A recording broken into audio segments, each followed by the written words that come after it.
Pusat Data Nasional Sementara 2 atau PDNS2 lumpuh akibat diserang hacker atau peretas. Peretas minta uang tebusan 8 juta dolar Amerika atau sekitar 131 miliar rupiah.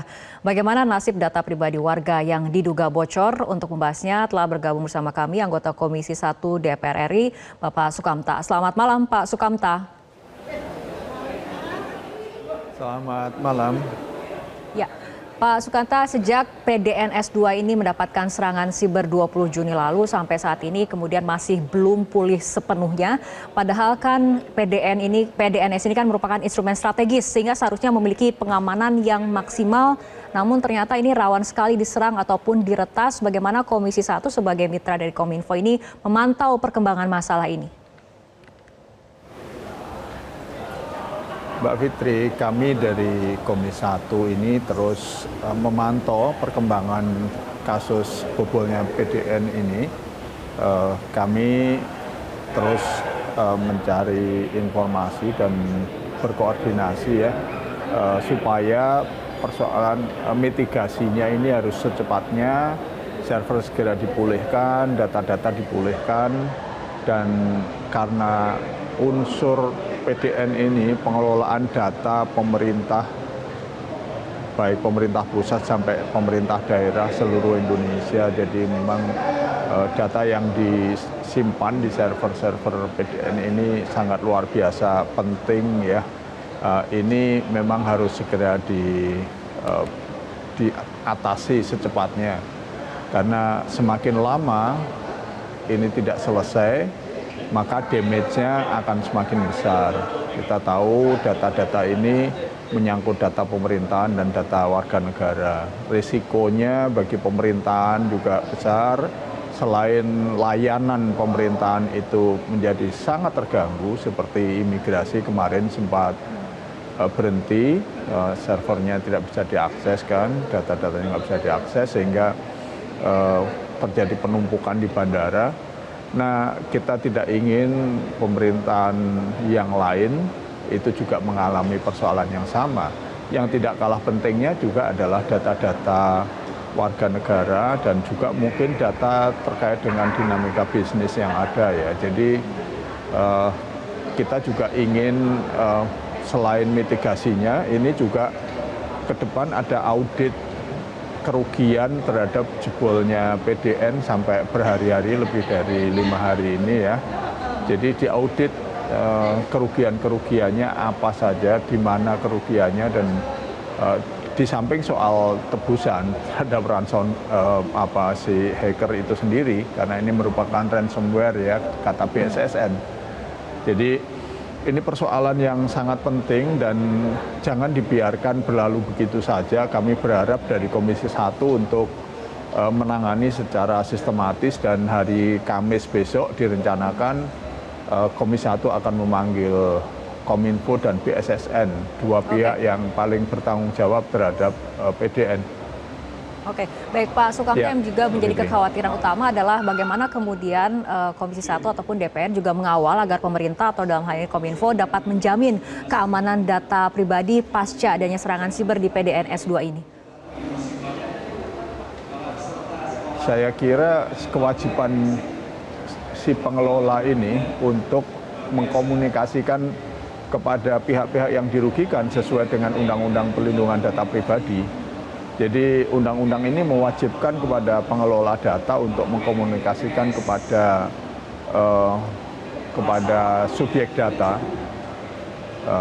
Datanya ini dibobol, dibawa kemana, sampai mana, atau kalau dijual di mana, harganya berapa, kerugiannya berapa, dan bagaimana pertanggungjawaban terhadap pemilik data atau subjek data itu sendiri.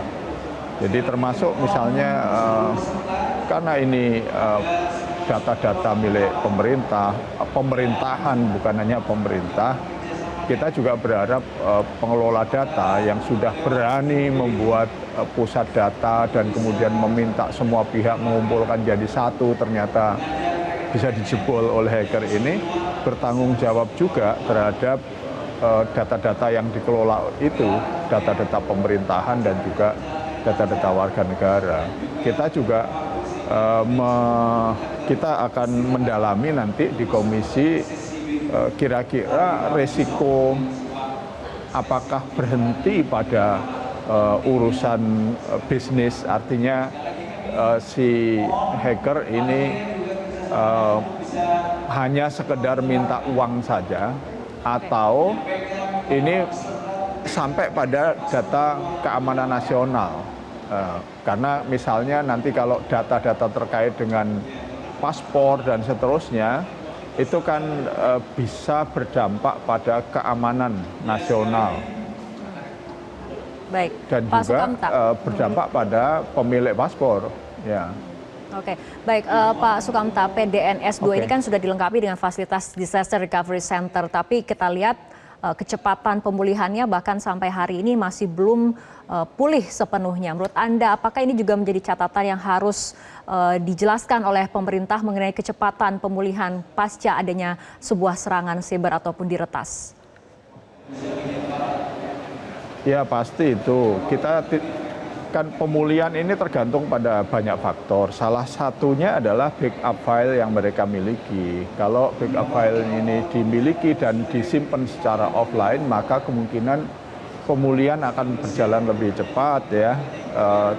Kita akan dalami apa yang sesungguhnya terjadi dan bagaimana itu bisa terjadi, dan yang tidak kalah pentingnya adalah antisipasi ke depan dan pertanggungjawaban. Jangan sampai peristiwa sebesar ini tidak ada yang bertanggung jawab. Oke. Tapi apakah seharusnya potensi-potensi serangan siber seperti ini sudah bisa dideteksi ataupun dimitigasi sebetulnya? Mbak, urusan cyber security itu urusan yang tidak pernah mapan. Setiap saat itu ada audit, setiap saat itu ada potensi serangan. Hacker-hacker dan sekaligus teknologi itu berkembang secara eksponensial, ya bukan hanya deret hitung, deret ukur, eksponensial perkembangannya. Jadi hari ini aman belum tentu nanti malam aman. Nanti malam aman belum tentu besok pagi aman. Jadi setiap institusi yang sudah berani membuat sebuah pusat data dan mengumpulkan data-data warga negara Indonesia, apalagi bukan hanya data warga negara, tapi juga data kementerian, lembaga, dan pemerintah daerah seluruh Indonesia, itu harus bertanggung jawab terhadap keamanannya, dan itu berada di dalam Undang-Undang Perlindungan Data Pribadi. Oke, nah menurut Jadi, Anda tuntutan jaminan keamanan itu sudah jelas ada di undang-undang. Oke, nah artinya ke depannya untuk kemudian bisa kita mengantisipasi adanya ancaman serangan seperti ini, bagaimana sebetulnya yang harus dilakukan untuk dapat meningkatkan keamanan dan juga ketahanan siber di Indonesia? Ada banyak sisi ya. Yang pertama adalah dari sisi teknis dulu,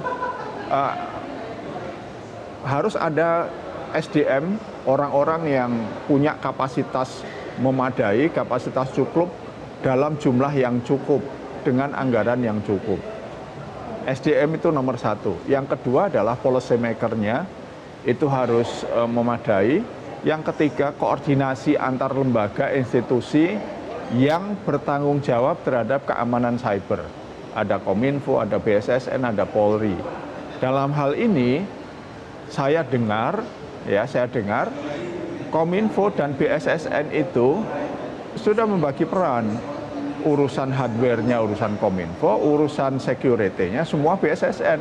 Jadi BSSN tidak bisa lepas tangan, oh ini kami sudah informasikan, sekarang kami bisa mendeteksi. Nggak bisa begitu. BSSN juga bertanggung jawab terhadap seperti ini, karena di dalam visi misi dan anggaran yang digulirkan oleh pemerintah itu, BSSN menjamin atau menjadi penjamin bagi amannya seluruh data-data dan server pemerintah dan pemerintah daerah di seluruh Indonesia. Sementara kalau dilihat dari organisasinya, BSSN begitu-begitu aja, jumlahnya kecil, manusianya sedikit. Jadi ini tidak memadai sebetulnya. Yang tidak kalah penting selain faktor teknis sebetulnya, supaya ke depan ini tidak terulang lagi, karena urusan bocornya data, urusan hacker, instansi, instalasi penting negara ini sudah berkali-kali. Biasanya jutaan data jebol, tapi tidak pernah ada yang bertanggung jawab. Nanti yang dipidana, yang bertanggung jawab hanya petugas-petugas teknis. Saya kira ke depan kalau ada begini, pejabat yang paling bertanggung jawab secara nasional, secara jantan, ya mengundurkan diri atau minta bertanggung jawab gitu dong. Nah kalau itu terjadi saya kira semua pihak akan bisa lebih hati-hati, semua pihak akan merasa diminta pertanggungjawaban ketika terjadi event yang besar. Tetapi manakala event besar itu tidak pernah ada yang dimintai pertanggungjawaban, maka pasti akan terulang lagi. Dan korbannya siapa? Rakyat Indonesia, warga negara Indonesia yang jadi korban. Karena datanya, rakyat ini kan diminta ngumpulin data, diminta ini kumpulin gitu. Tapi setelah berkumpul, nggak dikelola dengan sebenar-benarnya, sebaik-baiknya. Dan ketika terjadi kegagalan, nggak ada yang bertanggung jawab. Terus nanti dilempar lagi ke rakyat. Nanti ujung-ujungnya akan ada banyak publikasi media sosial. Hati-hati dengan cara Anda akses data, ganti password, jangan expose kartu KTP atau paspor atau apa ke media sosial. Itu kan perilaku-perilaku warga negara perorangan, itu penting diingatkan, tapi yang tidak kalah penting adalah siapapun yang bertanggung jawab di sini harus mengambil tanggung jawab secara jantan. Oke, baik, gitu. Pak. Saya kira kalau itu dilakukan, kami berharap mudah-mudahan ini kasus tidak sering berulang. Oke, baik, Pak Sukamta, terima kasih telah berbincang bersama kami malam hari ini dalam Prime Time News.